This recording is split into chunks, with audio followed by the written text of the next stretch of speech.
Company స్థాపనలోని దశలు. మనకు కంపెనీని స్థాపించాలి అంటే ఒక 4 దశలు అయితే మనం పూర్తి చేయాలి. అందులో మొదటి దశ వ్యవస్థాపన, రెండవ దశ నమోదు లేదా రిజిస్ట్రేషన్, మూడవ దశ మూలధన సమీకరణ, నాలుగవది వ్యాపార ప్రారంభం. ఫస్ట్ మనమైతే అధ్యాయం 6లో వ్యవస్థాపన గురించి, నమోదు లేదా రిజిస్ట్రేషన్ గురించి, మూలధన సమీకరణ గురించి అయితే మనం నేర్చుకోవడం జరిగింది. ఫోర్త్ వన్, ఒక కంపెనీని ప్రారంభించాలి అంటే, ఒక కంపెనీని స్థాపించాలి అంటే మొత్తం టోటల్ మనకైతే 4 దశలు అయితే పూర్తి చేసుకోవాలి. అందులో 4వ దశే వ్యాపార ప్రారంభం. మనకు అధ్యాయం 7 వ్యాపార ప్రారంభం అంటే ఏమిటి, దాని యొక్క పరిచయం గురించి టోటల్ పూర్తిగా మనమైతే ఈ ఎపిసోడ్లోనైతే నేర్చుకుందాం. వ్యాపారం ప్రారంభం అనేది ఒక కంపెనీ స్థాపనలోని 4వ దశ. ఈ అధ్యాయంలో నమోదు తర్వాత ఒక పబ్లిక్ కంపెనీ వ్యాపారాన్ని ప్రారంభించడానికి తయారు చేసుకోవాల్సిన వివిధ పత్రాల గురించి తెలుసుకుందాం. అంటే ఒక పబ్లిక్ కంపెనీ మనం ప్రారంభించాలి అంటే ఏమేమి పత్రాలు కావాలి, ఏమేమి పత్రాలు ఫిలప్ చేయాలి, సో దానికోసం పూర్తి ఇన్ఫర్మేషన్ అయితే మనకు ఈ యొక్క అధ్యాయం 7లో మనకు పూర్తి ఇన్ఫర్మేషన్ అయితే ఉంది.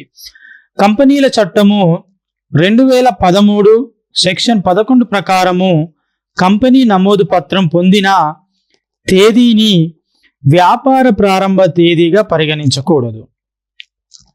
మనకు 2013లోనైతే కంపెనీల చట్టాన్ని అయితే కొత్తగా చేయడం జరిగింది. ఆ చట్టం ప్రకారము ఆ చట్టం ఏమంటుందంటే, ఎప్పుడైతే నీ కంపెనీ నమోదు పత్రం పొందిన తేదీ ఏదైతే ఉంటుందో అదే తేదీ నాడు వ్యాపారాన్ని ప్రారంభపు తేదీగా పరిగణించకూడదు అనేది ఒక చట్టం. విద్యార్థులైతే గమనించాలి.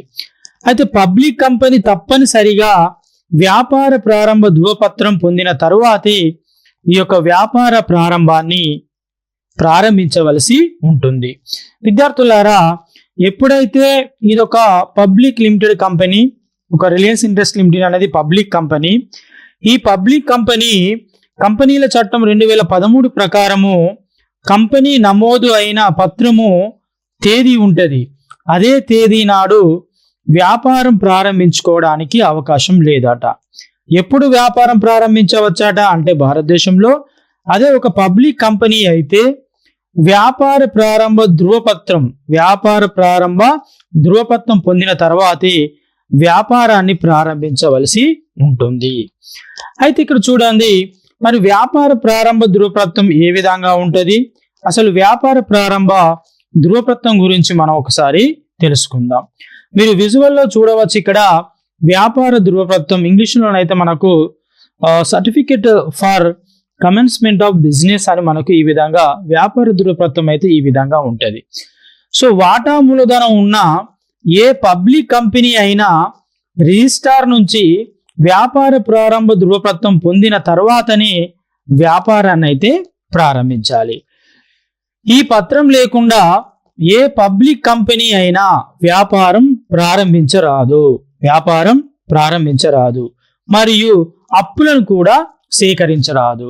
సో ఎప్పుడైతే భారతదేశంలో ఒక పబ్లిక్ కంపెనీ మీరు పెట్టాలనుకుంటున్నారో, ఎవరైతే పబ్లిక్ కంపెనీ అయితే పెట్టాలనుకుంటున్నారో వాళ్ళు ఈ వ్యాపార ప్రారంభ ధృవపత్రము పొందిన తర్వాతనే వ్యాపారాన్ని అయితే ప్రారంభించాలి. ఈ వ్యాపార ధృవపత్రం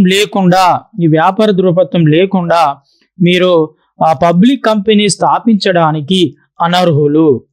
మరి అదే విధంగా అప్పులు కూడా సేకరించరాదు.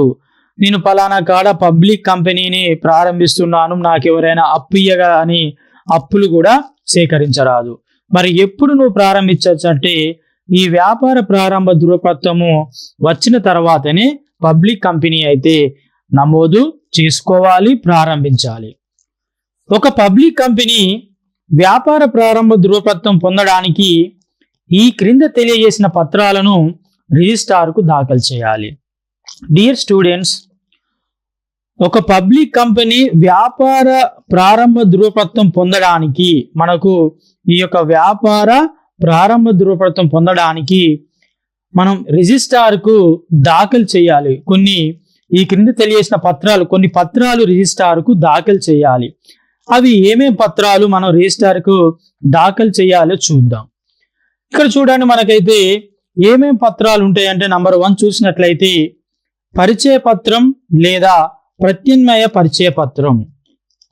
నువ్వు వ్యాపార ప్రారంభ ధృవపత్రం నీకు రావాలి అంటే, పబ్లిక్ కంపెనీకి నువ్వు తీసుకోవాలి అంటే ముందుగా రిజిస్ట్రార్కి నువ్వు కొన్ని పత్రాలు అయితే దానికి సమర్పించాలి. ఒకటి ఏంటిది? పరిచయ పత్రం.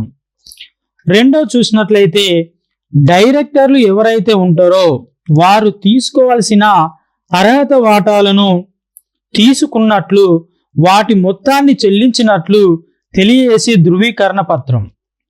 ఒక కంపెనీలో విద్యార్థులారా, ఒక కంపెనీలో ఎంతమంది అయితే డైరెక్టర్లు ఉంటారో వాళ్ళు ఒక్కొక్క డైరెక్టరు వాళ్ళ యొక్క వాటా మొత్తాన్ని, మరి వాళ్ళ ఎంతైతే వాటా పెట్టి డబ్బులు పెట్టి వాళ్ళ యొక్క వాటాలను కొనుగోలు చేస్తారో ఆ కంపెనీలో ఆ వాటా మొత్తాన్ని చెల్లించినట్లయితే ఆ చెల్లించిన యొక్క ధృవీకరణ పత్రం ఉంటుంది కదా, ఆ ధృవీకరణ పత్రాన్ని ఈ వ్యాపార ధృవీకరణ పత్రానికి అయితే జత చేయాలి. రిజిస్ట్రార్కు సమర్పించవలసిన పత్రాలలో అది కూడా చూపెట్టాలి. అదేవిధంగా కనీసపు చందా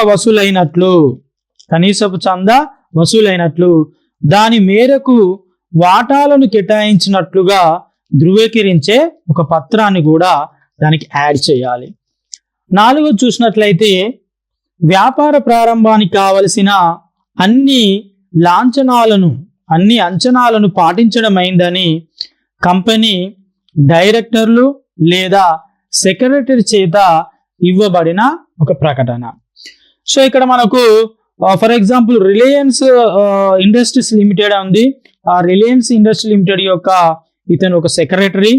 సో ఎప్పుడైతే మీరు ఒక పబ్లిక్ కంపెనీ ప్రారంభించడానికి మీరు ప్రారంభిస్తారో అప్పుడు ఆ వ్యాపార ప్రారంభానికి కావలసిన అన్ని లాంఛనాలను పాటించడమైందని కంపెనీ డైరెక్టర్లు ఉంటారు కదా, ఎవరైతే కంపెనీ డైరెక్టర్లు ఉంటారో ఆ కంపెనీ డైరెక్టర్లు లేదా సెక్రటరీ అంటే కార్యదర్శి చేత ఇవ్వబడిన ఒక ప్రకటన అనేది దానికి జత చేయాలి.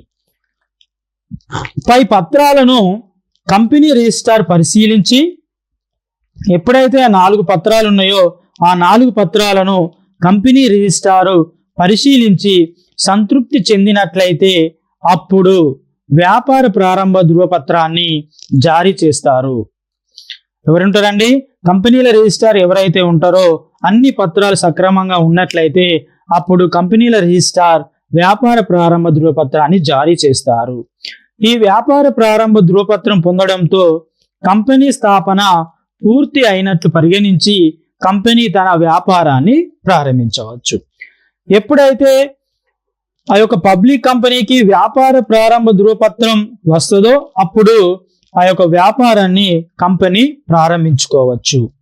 కంపెనీ స్థాపనకు తయారు చేయవలసిన ముఖ్య పత్రాలు. ఒక కంపెనీ మీరు ఎప్పుడైతే ఒక కంపెనీ పెట్టాలనుకుంటున్నారో, ఎప్పుడైతే ఒక పబ్లిక్ కంపెనీ కావచ్చు, ఒక ప్రైవేట్ కంపెనీ కావచ్చు, మీరు ఏ కంపెనీ అయితే పెట్టాలనుకుంటున్నారో ఒక కంపెనీ స్థాపనకు తయారు చేయవలసినవి ఒక ముఖ్య 3 పత్రాలు అయితే ఉంటాయి విద్యార్థులారా. అదేంటి అంటే 1 సంస్థాపన పత్రము, 2 నియమావళి పత్రము, 3 పరిచయ పత్రం. ఈ 3 పత్రాలు తప్పకుండా కంపెనీ స్థాపనకు తయారు చేయవలసిన ముఖ్య పత్రాలు. ఈ ముఖ్య పత్రాలు తయారు చేసి రిజిస్టర్ దగ్గర వేయిన తర్వాత అన్ని సక్రమంగా ఉంటే మన కంపెనీ స్థాపించడానికి వ్యాపార ప్రారంభ ధృవపత్రాన్ని మనకు ఇవ్వడం జరుగుతూ ఉంటది. మరి సంస్థాపన పత్రము అంటే ఏంటి? సంస్థాపన పత్రము ఏ విధంగా ఉంటది? అసలు సంస్థాపన పత్రం గురించి మనం ఒకసారి తెలుసుకుందాం. ఒక భారతదేశానికి రాజ్యాంగం ఏ విధంగా ఉంటుందో,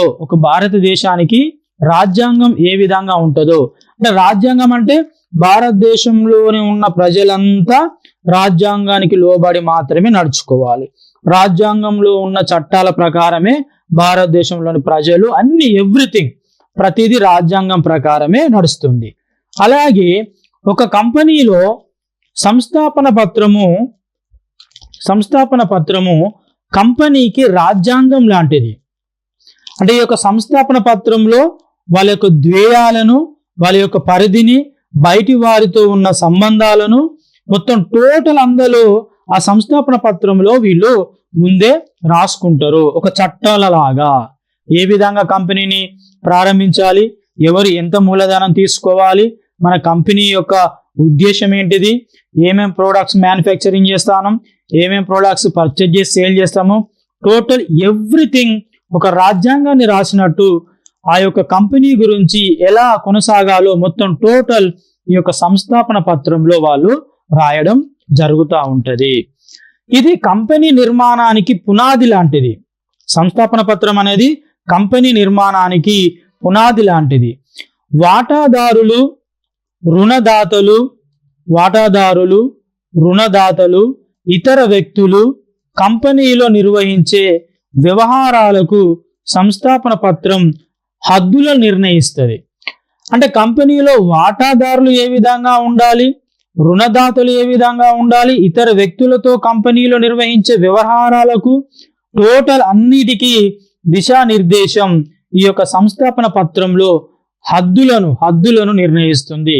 ఈ పత్రంలోని అంశాలకు విరుద్ధంగా గాని అంటే భిన్నంగా గాని జరిపే కార్యకలాపాలకు మాత్రము న్యాయపరమైన చిక్కులు తలెత్తుతాయి.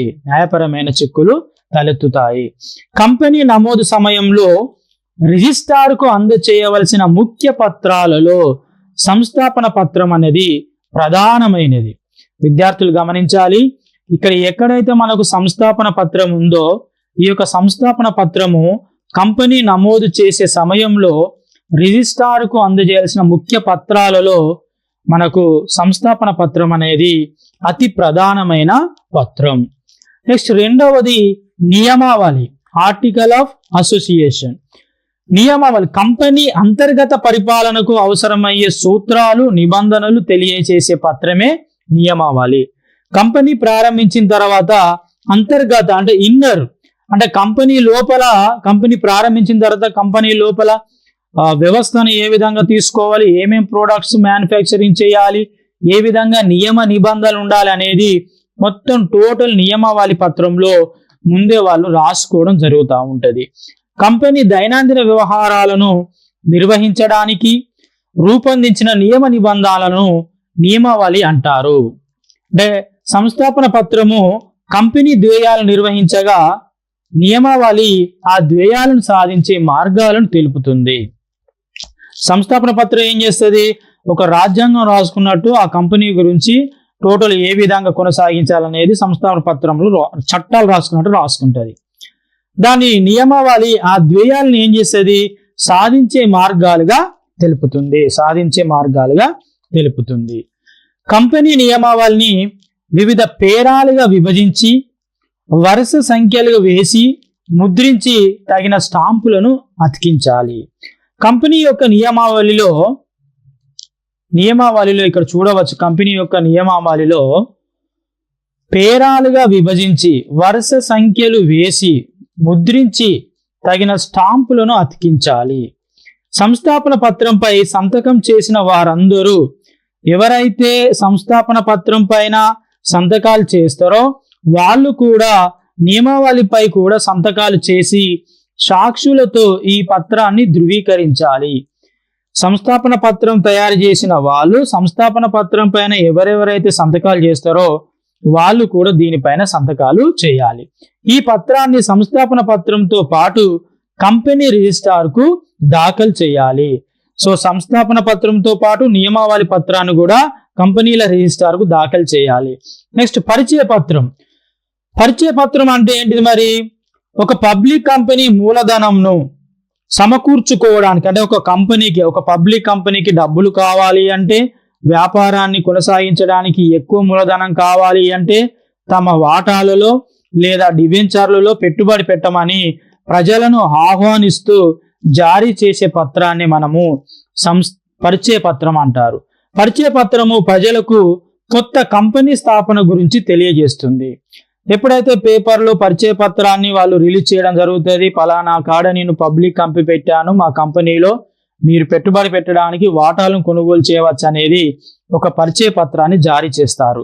కంపెనీ నమోదైన తర్వాత కంపెనీ వ్యవస్థాపకులు కంపెనీకి అవసరమైన మూలధనాన్ని సేకరించడానికి ఈ యొక్క పరిచయ పత్రాన్ని అయితే జారీ చేయడం జరుగుతూ ఉంటది. ప్రైవేటు కంపెనీ అయితే ప్రజల నుంచి పెట్టుబడులను స్వీకరించరాదు అనే చట్టం అయితే ఉంది. ఆ నియమం ఉన్నందువల్ల అది పరిచయ పత్రాన్ని అయితే జారీ చేయదు. ప్రైవేటు కంపెనీ అయితే పరిచయ పత్రాన్ని జారీ చేయదు. సంస్థాపన పత్రానికి మరియు నియమావళి పత్రానికి మధ్య ఏమేం వ్యత్యాసాలు ఉన్నాయో తెలుసుకోవాలి విద్యార్థులారా. మనకు ఇది యాన్యువల్ ఎగ్జామ్ లో 5 మార్కులకు వచ్చే క్వశ్చన్. మేబీ 5 మార్కులకు ఈ యొక్క క్వశ్చన్ అయితే రావచ్చు.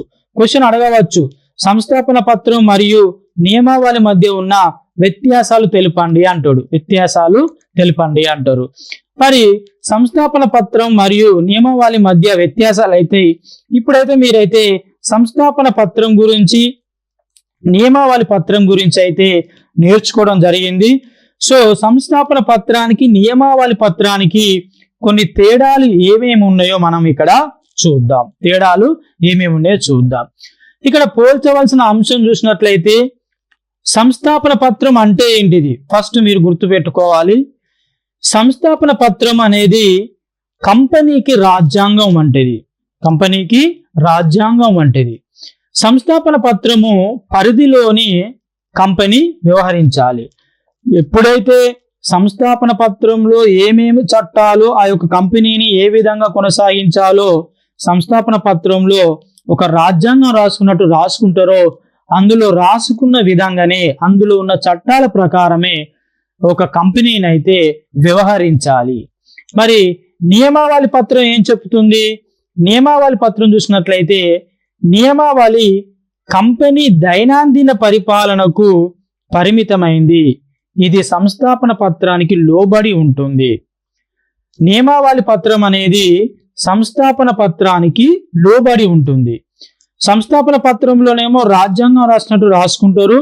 అందులో రాసిన టోటల్ అంశాలన్నీ కంపెనీ లోపల కంపెనీ యొక్క అంతర్గత విషయాల్లో ఈ నియమావళి పత్రము ద్వారా ఆ కంపెనీ యొక్క వ్యవహారాలను ఎప్పటికప్పుడు పరిపాలన సంబంధించినవి కానీ ఎప్పటికప్పుడు వ్యవహారాలు అంతర్గత వ్యవహారాలు మొత్తము చేయడానికి ఎలా చేయడానికైతే ఈ యొక్క నియమావళి పత్రం అయితే ఉపయోగపడుతుంది. మరి దాని యొక్క ఆవశ్యకత చూసినట్లయితే సంస్థాపన పత్రం యొక్క ఆవశ్యకత అదేవిధంగా నియమావళి పత్రం యొక్క ఆవశ్యకత చూసినట్లయితే ప్రతి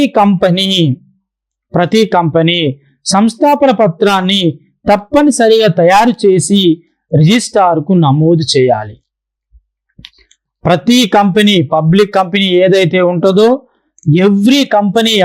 ప్రతి కంపెనీ అట సంస్థాపన పత్రాన్ని తప్పనిసరిగా తయారు చేసి కంపెనీల రిజిస్ట్రార్కు నమోదు చేయాలి. మరి అదే నియమావళి పత్రం అయితే నియమావళి పత్రము పబ్లిక్ కంపెనీ తప్పనిసరిగా నియమావళిని తయారు చేయవలసిన అవసరం లేదు.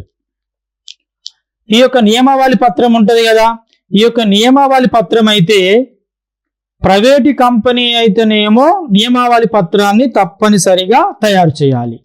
అదే ఒకవేళ పబ్లిక్ కంపెనీ అయితే ఈ యొక్క నియమావళి పత్రాన్ని తప్పనిసరిగా తయారు చేయవలసిన అవసరం లేదట విద్యార్థులారా. ఎందుకు మరి ఎలా చెప్పింది? షెడ్యూల్ 1లోని ఎఫ్ను అనుసరించవచ్చు. మనకు షెడ్యూల్ 1లో ఒక చట్టం ఉంటుంది. షెడ్యూల్ 1లోని ఎఫ్ను చూసినట్లయితే పబ్లిక్ కంపెనీ తప్పనిసరిగా నియమావళి పత్రాన్ని తయారు చేయాల్సిన అవసరము లేదు. నెక్స్ట్ 3వ పాయింట్ చూసినట్లయితే సంబంధం, ఒకదానికొకటి సంబంధం చూద్దాం. సంస్థాపన పత్రానికి నియమావళి పత్రానికి.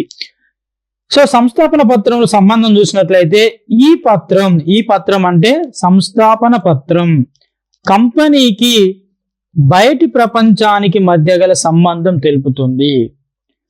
ఈ యొక్క సంస్థాపన పత్రము కంపెనీని ఏ విధంగా కొనసాగించాలి, ఏ విధంగా నడపాలనేది ఒక రాజ్యాంగం రాసుకున్నట్టు సంస్థాపన పత్రంలో రాసుకుంటది. సో బయటి ప్రపంచానికి మరియు కంపెనీల మధ్య గల సంబంధాన్ని ఎప్పటికప్పుడు తెలుపుతా ఉంటది సంస్థాపన పత్రం.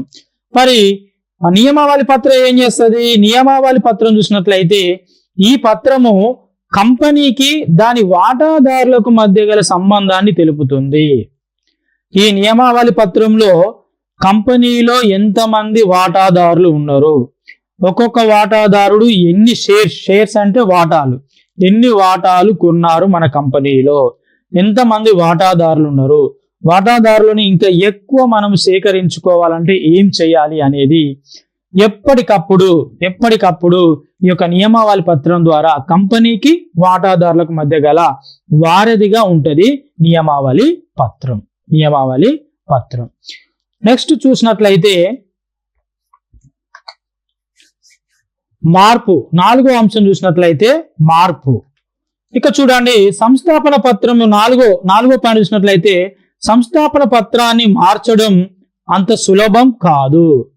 మీరు సంస్థాపన పత్రాన్ని మార్చాలి అంటే అందులో ఏమైనా మిస్టేక్స్ పైన ఏమైనా మార్చాలి, ఎప్పటికప్పుడు ప్రతి సంవత్సరం మనం మార్చుకోవాలి అంటే అంత సులభంగా మార్చుకోవడానికి వీలుండదు. నియమావళి పత్రము వాటాదారుల సమావేశంలో ప్రత్యేక తీర్మానం ద్వారా నియమావళిని మార్చవచ్చు.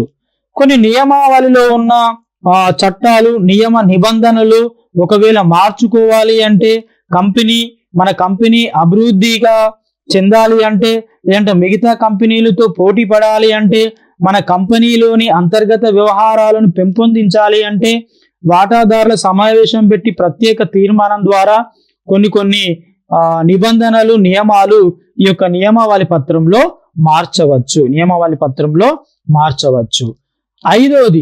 ఐదో చూసినట్లయితే నిబంధనలు.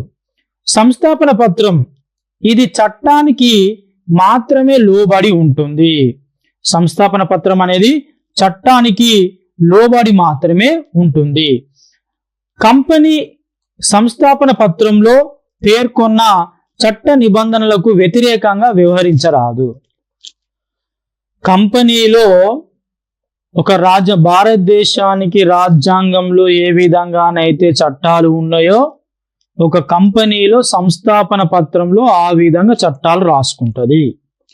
ఆ చట్టాలకు అనుగుణంగానే కంపెనీని కొనసాగించాలి. ఈ సంస్థాపన పత్రంలో ఉన్న చట్ట నిబంధనలకు వ్యతిరేకంగా వ్యవహరించరాదు. ఒకవేళ వ్యవహరిస్తే ఏం చేస్తుంది? గవర్నమెంట్ ఆ యొక్క కంపెనీని క్లోజ్ చేయడం జరుగుతూ ఉంటది. నెక్స్ట్ నియమావళి. ఇది చట్టానికి, సంస్థాపన పత్రానికి రెండింటికి లోబడి ఉంటుంది. వాటికి వ్యతిరేకంగా వ్యవహరించరదు. ఈ నియమావళి పత్రం అనేది అటు చట్టానికి లోబడి ఉంటది, సంస్థాపన పత్రంలో రాసిన నియమ నిబంధనలకు కూడా లోబడి ఉంటది. వాటికి వ్యతిరేకంగా ఈ నియమావళి పత్రంలో ఏమీ రాయకూడదు. నెక్స్ట్ చట్ట ప్రభావం. సంస్థాపన పత్రంలో పేర్కొన్న అంశాలను అతిక్రమించి కంపెనీ వ్యవహరిస్తే అది చట్టబద్ధం కాదు. ఆ వ్యవహారాలు చెల్లుబడి కావు. కొన్ని వ్యాపార వ్యవహారాలు జరిపేటప్పుడు, అంటే కంపెనీలో వ్యాపార వ్యవహారాలు జరిపేటప్పుడు సంస్థాపన పత్రంలో పేర్కొన్న అంశాలను కాకుండా వాటిని అతిక్రమించి నీకు నచ్చినట్టు, కంపెనీకి నచ్చినట్టు సంస్థాపన పత్రంలో లేని అంశాలు నువ్వు ఒకవేళ వ్యాపార వ్యవహారాలుగా వ్యవహరిస్తే అది చట్టబద్ధంగా కొనసాగించదు. ఆ వ్యవహారాలు చట్టబద్ధంగా చెల్లుబడి కావు. ఎప్పుడు కానీ కంపెనీ ఆ సంస్థాపన పత్రంలో ఏవైతే రాసుకుంటుందో వాటి నియమ నిబంధనలకు లోబడే ఆ యొక్క కంపెనీని అయితే కొనసాగించాలి. విద్యార్థులైతే గమనించాలి. నెక్స్ట్ నియమావళి అంశాలు. నియమావళిలో 6th పాయింట్ చూసినట్లయితే నియమావళిలోని అంశాలకు విరుద్ధంగా సంస్థాపన పత్రానికి లోబడి తీసుకున్న చర్యలు సభ్యులు అంగీకరిస్తే ఆ ప్రత్యేక సమావేశం ద్వారా కొన్ని అంశాలను అయితే మనము పేర్కొనవచ్చు. అంటే నియమావళిలోని అంశాలకు విరుద్ధంగా సంస్థాపన పత్రానికి లోబడి తీసుకున్న చర్యలు సభ్యులు అంగీకరిస్తే, అంటే నియమావళిలో కొన్ని నియమావళి పత్రంలో ఏవేవైతే చట్టాలు రాసుకుంటారో ఈ విధంగా మనం కంపెనీని కొనసాగిద్దామని రాసుకుంటారో ఒకవేళ అందులో రాసుకున్న అంశాలకు వ్యతిరేకంగా కొన్ని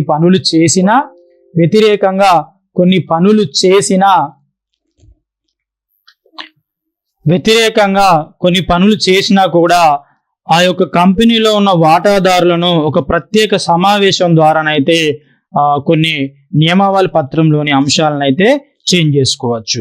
ఓకే విద్యార్థులారా, మనకైతే ఈ లెసన్ నుంచి అయితే మనకైతే యాన్యువల్ ఎగ్జామ్ లోనైతే 5 మార్కులకైతే ఇది అయితే క్వశ్చన్ రావచ్చు మనకు.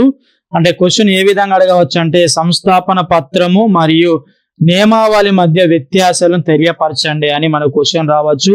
మీరు మాత్రం ఆన్సర్ అయితే ఈ విధంగా రాయాలి. సంస్థాపన పత్రము నియమావళి మధ్య తేడాలు ఈ విధంగా నమూనా డ్రా చేసుకొని ఇందులోని మనకు కేవలం 6 పాయింట్స్ అయితే ఇవ్వడం జరిగింది. మనకైతే యాన్యువల్ ఎగ్జామ్ లోనైతే మీరు ఒక 5 పాయింట్స్ రాస్తే మాత్రం మీకైతే 5 మార్కులు వచ్చే అవకాశం ఉంటుంది. విద్యార్థులు ఎప్పుడు కానీ మీరు ఇది చదివేటప్పుడు సంస్థాపన పత్రం మరియు నియమావళి మధ్య వ్యత్యాసాలు చదివేటప్పుడు ఏదో ఒక మీరు కంపెనీని అయితే ఇమాజినేషన్ చేసుకుంటూ ఊహించుకుంటూనైతే మీరైతే చదవాలి. సో అలా ఎప్పుడైతే మనం కంపెనీని ఇమాజినేషన్ చేసుకుంటూ ఊహించుకుంటూ మనమైతే క్వశ్చన్ ఆన్సర్ చదువుతామో అప్పుడు మన మైండ్లోనైతే సేవ్ అయ్యే అవకాశం ఉంటుంది. ఎప్పుడైతే మనము బట్టి సిస్టమ్ కాకుండా జెన్యున్ గా ఆ యొక్క క్వశ్చన్ ఎందుకోసం మనం చదువుకుంటానో ఆ క్వశ్చన్ కున్న సారాంశం అనేది మన బ్రెయిన్ కనపడాలి. మన బ్రెయిన్ కు విత్ విజువల్ ఎఫెక్ట్ తో కనబడ్డప్పుడే, మన బ్రెయిన్ లో సేవ్ చేసుకున్నప్పుడే మన యొక్క నాలెడ్జ్ అనేది ఇంప్రూవ్ అవుతుంది. సో గవర్నమెంట్ అయితే మనల్ని ఎందుకు చదివిస్తుంది అంటే మన యొక్క నాలెడ్జ్ ని ఇంప్రూవ్ చేసుకోవడానికి చదివిస్తుందని విద్యార్థులు అయితే గమనించాలి. సో నియమావళి గురించి, అదే విధంగా తర్వాత సంస్థాపన పత్రం గురించి రెండింటి గురించి తెలిస్తే మీరు సంస్థాపన పత్రానికి నియమావళి పత్రానికి మధ్య తేడాలు అయితే మీరు బ్రహ్మాండంగా మీరు చదువుకొని బైహార్ట్ చేయవచ్చు. అది ఎగ్జామ్ లోనైతే రాయవచ్చు. సో మనకి ఈ విధంగా ఏదైనా ఒక కంపెనీ స్థాపన చేయాలి అంటే, కంపల్సరీ కంపెనీని ప్రారంభించాలి అంటే మనకు ముఖ్య పత్రాలు అయితే 3 పత్రాలు అయితే కావాలి. అదైతే సంస్థాపన పత్రము, రెండవది నియమావళి పత్రము, మూడవది పరిచయ పత్రాలు. ఈ 3 పత్రాలు ఎప్పుడైతే మనం తయారు చేస్తామో, తయారు చేసిన తర్వాత ఇవన్నీ పట్టుకపోయి కంపెనీల రిజిస్టర్ దగ్గర సబ్మిట్ చేస్తే అప్పుడు మనకు వ్యాపారం ప్రారంభించండి అని మనకు వ్యాపార ప్రారంభ ధృవపత్రం అయితే మనకు రావడం జరుగుతూ ఉంటుంది. వ్యాపార ప్రారంభ ధృవపత్రం అయితే మనకు రావడం జరుగుతూ ఉంటుంది. ఓకేనా? సో విద్యార్థులారా, మనమైతే ఈ యొక్క ఎపిసోడ్ అయితే అధ్యాయం 7 వ్యాపార ప్రారంభం అయితే కంప్లీట్ చేసుకున్నాం. సో విద్యార్థులకు ధన్యవాదాలు.